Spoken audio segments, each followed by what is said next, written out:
And we're back like we never left. Welcome to the Confessions of a Not So Dangerous Mind podcast. I'd like to thank you all for spending some of your hopefully happy hump day late afternoon here with me in New York.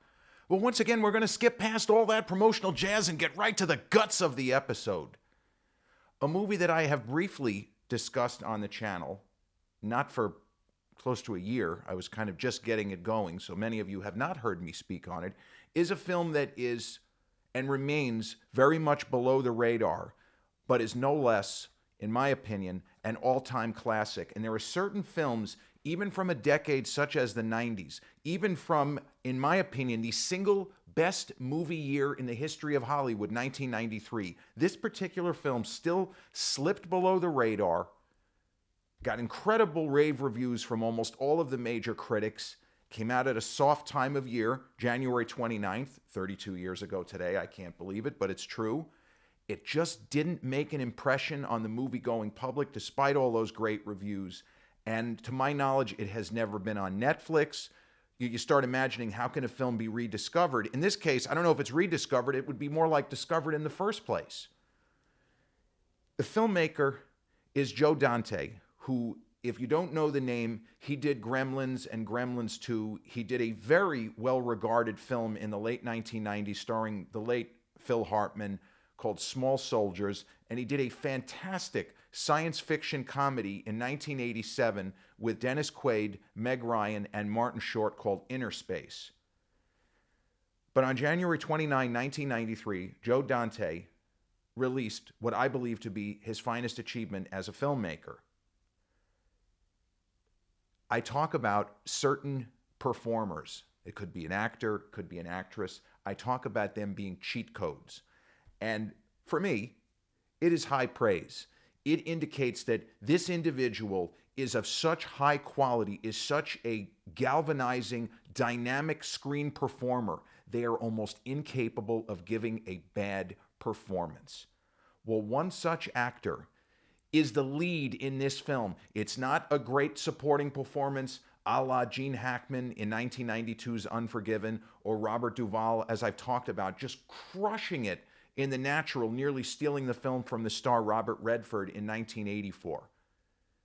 Joe Dante in 1993, on this day, released a science fiction, comedy, horror, historical fiction called Matinee, starring Oscar nominee and the always fire John Goodman. John Goodman, an incredible actor, and this is, to my eyes, the best performance he's ever given in a film, and he got to play it. It's a great character based on a real-life figure, and he just acts the hell out of it, and he is magnificent from the first time we see him to the last. And a movie, it's just called Matinee. It has the structure where the main character doesn't show up necessarily right at the beginning. The film is set in a small town, I think near the Florida Keys, and it's right before the Cuban Missile Crisis. And so you have all of this real history going on where the country at large is nervous about the Cuban Missile Crisis. Well, it wasn't called that at that exact moment, but what became the Cuban Missile Crisis, and all of the political maneuverings and the possibility of atomic war, nuclear war. And as all of this craziness is happening in the Florida Keys, in walks a man by the name of Lawrence Woolsey, played by John Goodman. And he is a movie producer. He produces schlock horror films. He produces movies that are well beneath his intelligence and, quite frankly, well beneath his ability, because he's capable of doing much better work. But as you look at certain historical figures, such as Herschel Gordon Lewis, such as Burt Gordon, and other names that created these kinds of, especially Burt I. Gordon, these big spectacle science fiction films where if you look nowadays, the special effects, that this is ridiculous. How could anybody have fell for this shit? Well, audiences weren't as sophisticated in the 50s and 60s as we are now. But the one name, the magical name for film geeks such as myself, is William Castle. William Castle was a genius who just happened to be a movie producer. He had ideas that now seem quaint as far as how to promote films, how to, stop me if you've heard this before, use certain other elements aside from regular advertisements to get people excited to see a movie. He would have been the kind of guy to create a website for the Blair Witch Project in 1999, teasing the idea that it was real.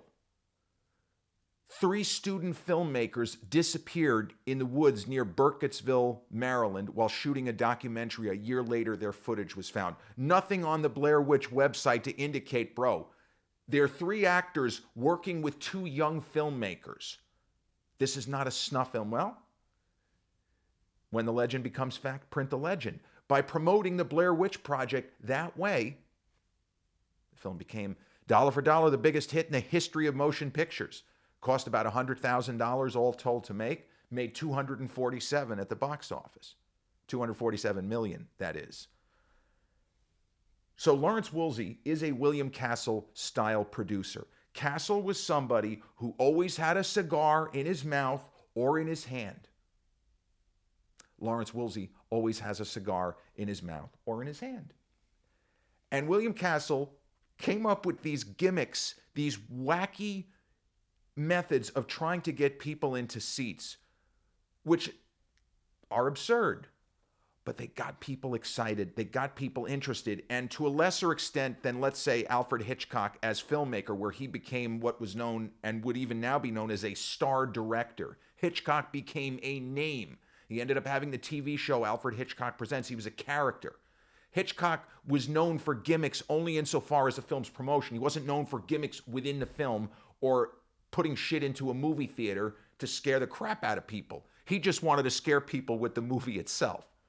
So to give you an example of who John Goodman is playing, Lawrence Woolsey is very clearly supposed to be William Castle. And this is the kind of movie, and Quentin Tarantino does this in his films, where people who are film fans, who are film historians, it's catnip for us. When we realize, oh my God, that's supposed to be William Castle. This is amazing. If you don't know who William Castle is, the character of Lawrence Woolsey is such a character, it works anyway. He is such a likable ham, such a good sport, and somebody that even gets a kid in the town involved in his schemes and in his gimmicks. And he's the kind of character that in lesser hands, if it's not an actor that as great as John Goodman, the character could easily become unlikable. But there is such mirth and such joy throughout every beat of John Goodman's performance. It is almost impossible not to like this guy. Ridiculous as he is, deliberately trying to pull the wool over the eyes of the audience, and even taking advantage of people's fears on the Cuban Missile Crisis and using that to enhance the entertainment value to a level where people are no longer sure, are we just watching a movie or is the world ending? So William Castle, to give you an idea of specific gimmicks that he came up with, there is a famous horror film. I don't know why they haven't remade it or attempted to and tried the same gimmicks. He made a movie with the late, great Vincent Price called The Tingler, a horror film. Now, try to imagine there was a horror film in the 90s called The Mangler, right? Okay, The Mangler. It's some kind of a contraption or some kind of a monster that mangles people, mangles bodies. If you had a monster called the Tingler, what would he do? What would be his modus operandi? Well, I guess he kind of wraps itself around his victims. Could be a guy, a gal, a little kid, whatever, whoever. He just would, I don't know, kind of tingle them to death. It doesn't sound that scary, does it? But that's what the Tingler did. It tingled the audience to death. Now, presumably, when William Castle saw the final cut of this film, he didn't think that it was particularly scary. He probably thought it was funny. And so he came up with a great idea. How about before it premieres. And I talked to distributors and theater owners across the country. We're going to put some kind of a contraption on all of the seats in certain select theaters. And as the movie is playing, when the tingler is committing his brutal killings of tingling people to death, just as he's wrapping up the victim, there's going to be somebody hitting a button somewhere, presumably in the projectionist booth, and everyone in the audience will go like that. They will experience what it's like to be tingled to death. Now, I got to be honest with you, that doesn't sound that great, but audiences of the day lapped it up. They lapped it up. And William Castle's promotions got people excited about going to the movies. And if that isn't what it's all about from that perspective. And I recently read about Quentin Tarantino, and Quentin Tarantino says so many different things. Once he starts going off on a rant, it doesn't even have to be anything negative. It just, the words fly out of him a mile a minute.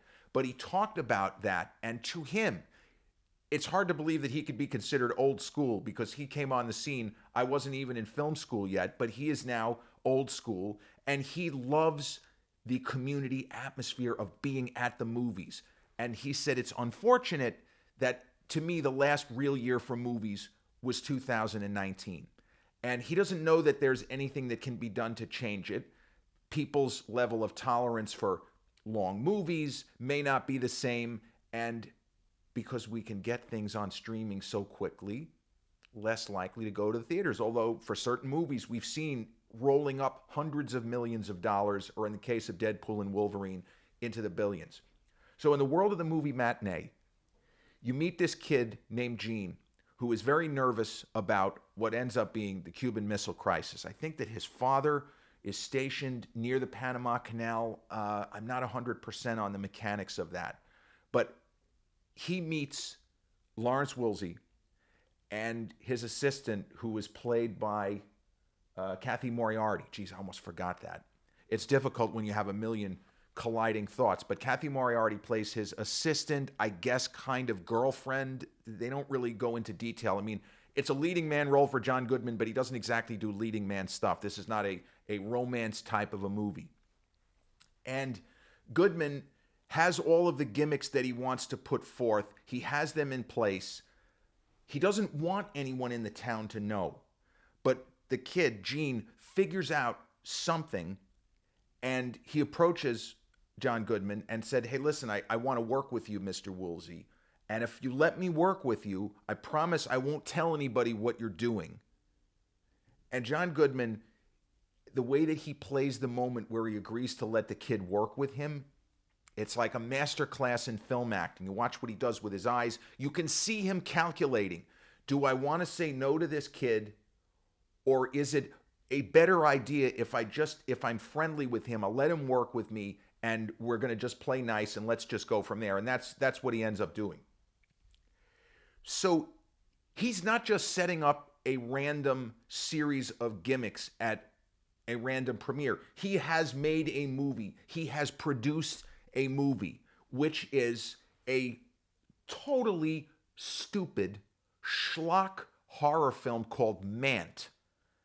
It's basically The Fly, but not The Fly with Jeff Goldblum. There was an old lady who swallowed a fly. Perhaps she'll die. It made it us, me, and The Fly. We hadn't even been properly introduced. No, the 1958 David Hedison version of The Fly with the real kind of El Cheapo special effects, but that's the best that they could do at the time, where you have a completely bonkers story and we're supposed to take it seriously. Well, in the world of this phony movie that Lawrence Woolsey has produced, Mant, you have a guy who is slowly turning into an ant. So Lawrence Woolsey hires an actor to play the character as he is transforming into an ant. And one of the gimmicks is he's going to run through the movie theater trying to scare the shit out of people as the film is having its premiere. That's just the kind of gimmick. And then there might be somebody else when he is just a regular guy and he feels like he's changing. So it's the sort of almost dinner theater aspect. Somebody had to do this. And without William Castle, without that kind of a showman, a P.T. Barnum of movies, if you will, somebody has to be first. Somebody had to say, hey, there are different ways to promote movies. Now, I don't know how long, for example, when the internet started to catch on and they figured out the tech to make it so easy for everybody or almost everybody to have it. But at the very beginning of it, nobody was saying, oh my God, we're going to make millions more by promoting movies on this thing. No. Somebody has to come up with an idea and then a method of delivery. How do we advertise? How do we do this?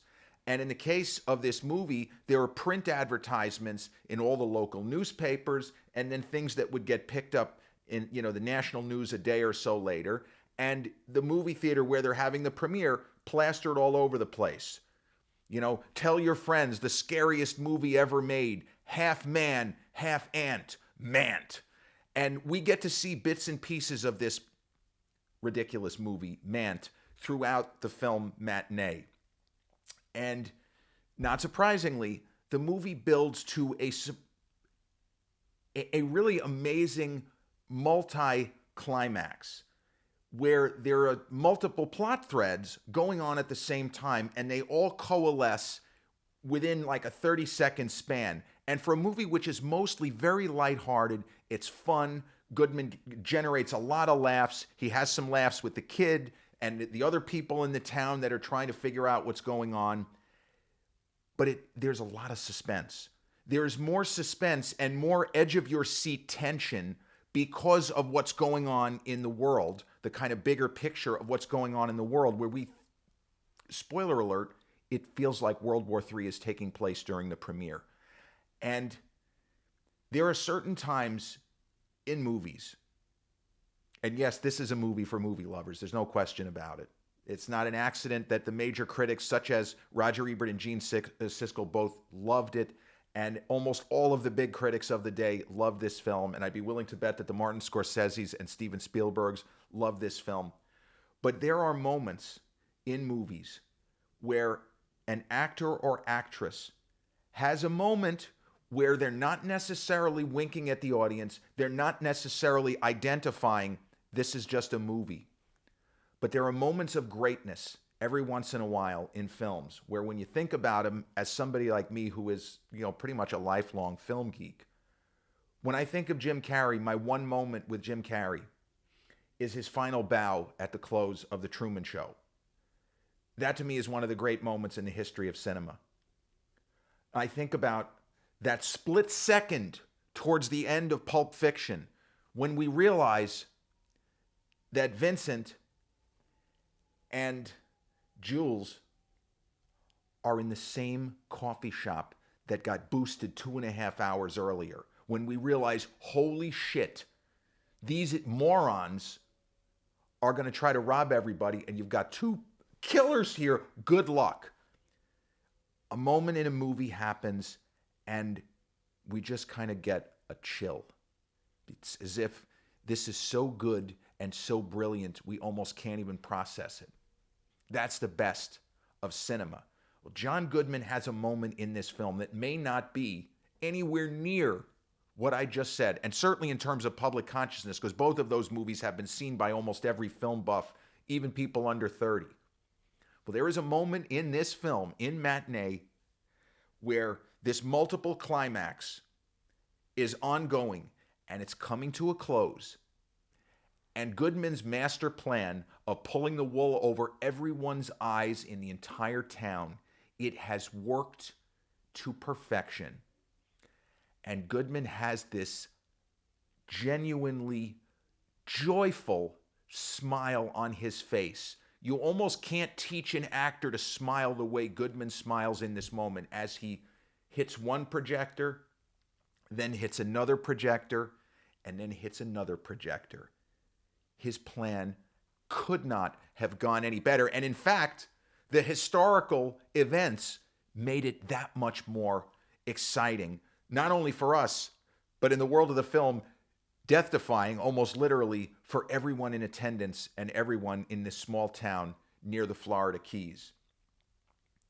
It is an extraordinary movie moment coming towards the end of what I think is maybe the most slept on great film of the entire decade of the 90s. Because for whatever reason, it's never been on Netflix. I mean, yeah, some of the themes of the Cuban Missile Crisis and potential Armageddon, but there are plenty of potential Armageddon movies that have been on Netflix repeatedly. I really wish, because I guarantee you this is the kind of film that would get traction on Netflix and people would say, holy shit, this is amazing. Why haven't I even, heard of this film? So I mentioned how Lawrence Woolsey is better than the movies he makes and the material that he promotes. And the real William Castle, the original 13 Ghosts, that was him also. The original House on Haunted Hill. He made those kinds of low location horror films where you have a lot of, you could shoot them on sound stages basically. You don't have to use real locations. But William Castle always aspired to do more and to make better movies. And William Castle, as his career moved forth in the late 1960s, he was the head coordinating producer, like almost a studio's point man on Rosemary's Baby. And that effort, as Rosemary's Baby, there are plenty of people that will still have it top 5 all-time greatest horror movies. I don't know if I would go, it's not in my personal top 5, but I wouldn't take issue with anyone who has it in their top 5. We can put it that way. But that film in some way validates the rest of his career. The fact that so many of the movies he made were schlock. Yeah, but he had it in him to be great. And he showed it with Rosemary's Baby. Now here's a little silly film school memory. This is something that happened now literally 30 years ago. It was March of 1995. I'm in a class at New York University, Tisch School of the Arts, 721 Broadway, for those who don't know. Color and Cinema, Professor Joe McElhaney. We watched a lot of movies, not in any particular genre, but movies where he felt the director was using color in a very specific way. Not something that I ever really thought that much about before I got to New York University, but as Professor Mack said once, he said, Jer, do you think that John Ford just randomly told John Wayne and Jeffrey Hunter, just wear whatever you want to the set? No, exactly. There is a method to everything. There are some movies where, Jim Carrey just wearing a Hawaiian shirt to shoot most of Ace Ventura. But a lot of great art, the attempt to cram as much detail into every single frame is there. And Rosemary's Baby, the use of the color green, you can talk about it for hours if you're so inclined.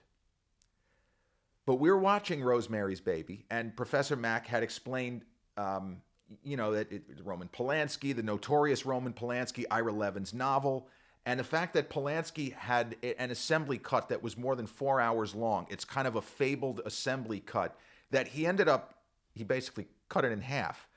And I guess there are people that wish they could see that assembly cut. But while we were watching Rosemary's Baby, and I should point out that the professor had not told us of William Castle's involvement. He hadn't said anything. We're watching the film, and there's a moment in the movie where the noose is beginning to tighten around the neck of Mia Farrow's Rosemary Woodhouse. And she's in a phone booth, and in desperation, she's trying to call her first doctor, who's played by Charles Grodin. She's desperate she wants to see him because she feels like very sinister, occult, devil-worshipping fuckery is going on. She needs to talk to this first doctor who they kind of told her she couldn't see anymore. They brought her to some other doctor who's in on it. So while she's on the phone, there is a gray-haired man outside the phone booth. And she and we think that it's kind of the big bad of the movie, a character named Roman. And we are scared for her. We are clenching our fists. And then it turns around, and it's actually a very kindly-faced older gentleman. It's not who she thinks it is or who, breathe a sigh of relief. So we watch the movie, and I hadn't seen it. We're all breathing a sigh of relief. And Professor McElhaney stops the film. And he says, does anyone know who that was outside the phone booth? Who played that role? Now, this was mostly pre-internet era. It was early 1995. A lot of my classmates were on the internet, but I was not myself on yet. And there certainly wasn't nearly as much information 30 years ago. I couldn't remember what William Castle looked like, but I felt like I had read that he was a producer of this movie before seeing it. I was 21 at the time. And I just randomly shouted out, "That's William Castle, right?" And Professor McElhaney gave me a big smile and he said, "That's right. How did you know?" I said, "I didn't. I just remembered that he was a producer of this film. I don't know that I even knew who he was, but it just made sense." It was pretty much an educated guess. It ended up being right. So William Castle not only got to produce a horror film which 57 years later makes a lot of top 10 lists, top 5 lists, greatest horror movies ever. The schlock producer, the king of gimmickry, turns out great cinema, and gets to play a cameo, inadvertently scaring the shit out of the audience. That was all part of the plan.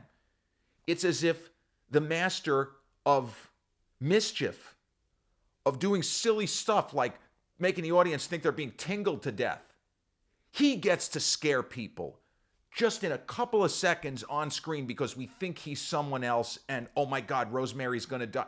Who the hell is this guy?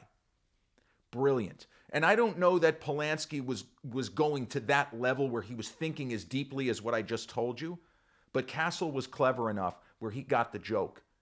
And it was a fitting capper to a great career and just a natural character. And the movie Matinee gets that spirit of creativity, of trying to entertain, not just have people come to the theater and spend their money, but to give them an experience, an all-encompassing experience that they will tell their friends about. Oh my God, I don't think the movie was that great, but the premiere was incredible because of everything else. And the movie Mantis, garbage. It's garbage. But anyone who would be at that premiere, they would tell their friends, oh my God, you got to see it. They had some random guy running around with an ant head on and like a claw pretending. It's all unbelievable shit. So Matinee had a budget of somewhere between $14 and $15 million for the day. Not a very big budget. And this is a movie that has a high gloss. It's a beautiful cinematography and a musical score by the late, great Jerry Goldsmith. It has a John Williams flavor to it while being pure Goldsmith.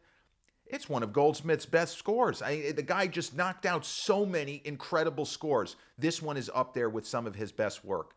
It's a very lighthearted, Home Alone kind of a score. And Goldsmith didn't do that many scores in that ballpark, but his score for this film is just magnificent. And Goodman has a moment at the end of the movie where he's leaving town and he's talking to the kid that worked with him setting up all of the tricks for the premiere. And he basically tells him, you think that adults have all the answers. We don't. And he's almost implying it's okay to still think like a kid. It's okay to be a kid. And John Goodman's Lawrence Woolsey is probably a guy with an IQ of 150, but he's a kid at heart. And his ability to transfer that joy to audiences, that sense of fun and whimsy and wonder, is something that we can all take something from. And it is really unfortunate this film only grossed $9.5 million on a $15 million budget. It should have been a sleeper hit. It just didn't click. And there really weren't any other big movies at the time. You know what else opened that day? Sniper with Tom Berenger and Billy Zane. That did okay at the box office. Van Damme with Nowhere to Run was still in theaters. Sometimes it just doesn't click for a certain film, and it has to be discovered by later generations. And I am still hopeful that at some point in time, this movie will be seen by wider audiences and people will appreciate, wow, what a great movie Joe Dante made. This is as good as Gremlins, as good as Small Soldiers, and as good as Inner Space. Matinee, released on this day, 1993, directed by Joe Dante and starring John Goodman and Kathy Moriarty. This has been episode 434 of the Confessions of a Not So Dangerous Mind podcast. I'd like to thank you all for spending some of your Wednesday late afternoon into early evening here with me in New York. And if you check out this episode on the YouTube channel, haven't done so already, please click like, subscribe, comment, share, turn on those notifications. Or if you catch this episode on the audio platforms such as Podbean, Spotify, iTunes, or the others in which we're hosted, same general rule applies. Click like, subscribe, share, and turn on those notifications. I'll be back with a new episode real soon. Till then,